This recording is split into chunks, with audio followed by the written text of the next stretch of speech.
Let's be honest. Are you frustrated with American politics? It just feels like no matter who's in charge, the system isn't really working for everyday people. And you know what? A lot of us share that feeling. But what if there was a totally different way? A new playbook designed to get us past all the gridlock and the division? Well, today, we're going to dive into a movement that thinks it has the answer. And let's just start with a number that gets right to the heart of the problem. A major Princeton study found that for 90% of Americans, your policy preferences have pretty much zero effect on what becomes law. 90%. Just let that sink in for a second. For the vast majority of people, your opinion doesn't move the needle in Washington. And that huge disconnect is the exact problem the Reboot America movement was created to fix.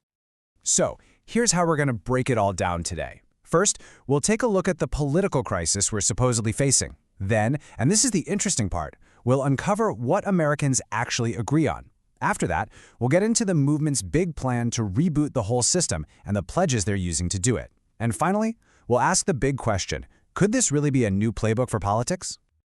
All right, first up, understanding the problem. I mean, before you can fix anything, you have to agree on what's broken. And according to this movement, the cracks in the foundation of American democracy are running pretty deep. The core idea here is that the system isn't just dysfunctional by accident, it's actually broken by design. But, and this is crucial, the diagnosis doesn't stop there. The movement's belief is that it's not beyond repair. So this isn't some message of doom and gloom. It's really a call to action, and it's all grounded in the belief that we can actually fix what's broken. So the diagnosis points to four big issues that are all connected. It starts with corruption and capture, where campaign finance is basically seen as legalized bribery. Then you've got the rigged political system, where things like gerrymandering can decide an election before you even vote. All of this feeds into widening inequality, creating what they call a new Gilded Age. And the end result of all this? A complete collapse of trust, with faith in our democratic institutions hitting rock bottom. And who's to blame for all this? Well, the movement points a finger directly at what it calls the two-party corporate duopoly. The idea is that both major parties are basically bankrolled by the same corporate interests and wealthy donors, which creates a system that serves the powerful, not the people. And they argue that the mainstream media just props this whole thing up by focusing on all the partisan drama instead of real solutions. Okay, so that's the problem. It sounds pretty bleak, right? But this is where the story takes a really fascinating turn.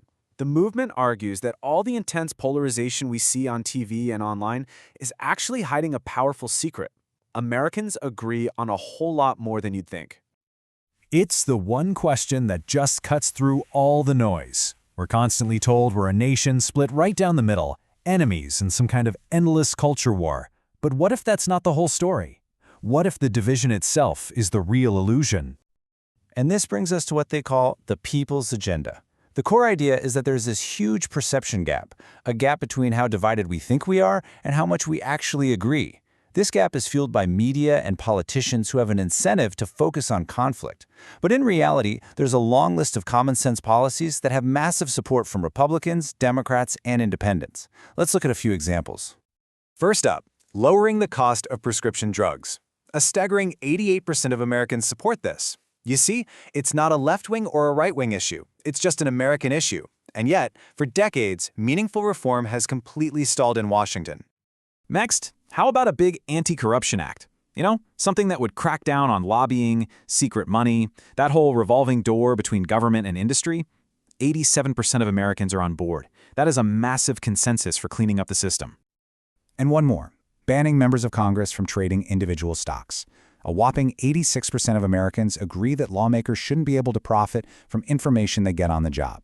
So the point is, the public will on these issues is crystal clear. The breakdown isn't with the people, it's with the political system. So, if we know the problem, and we know where Americans agree, then what's the plan? Well, this movement has a strategy to turn that widespread agreement into actual political power. The whole strategy is built on three key foundations. First, a common brand, Reboot America, so people can easily recognize the movement. Second, a shared narrative that explains the problem and the solution in a way that actually unites people. And third, founding documents, like a pledge, that lay out the core principles that everyone can rally behind. The plan is to create this big coalition of three key groups. First, you've got principled politicians who commit to serving people over their party. Second, you have the reformers. These are the organizations already out there fighting for things like fair elections. And third, next-gen civics, the innovators building digital tools to bring our democracy into the 21st century. And you can see right here how it's all supposed to connect. The politicians, the reformers, the tech innovators, they create these overlapping circles of action. And notice what's sitting right there in the middle holding it all together? The Reboot Pledge. It's the central commitment that aligns everybody toward the exact same goal, creating a whole new civic operating system for the country. Right. That pledge, it's basically the engine of this entire movement. It's the practical tool they've designed to hold leaders accountable and create a new shared standard for what public service should look like. So, what is it exactly? The Reboot America Pledge is a set of principles, not policies. Think of it like a baseline for integrity.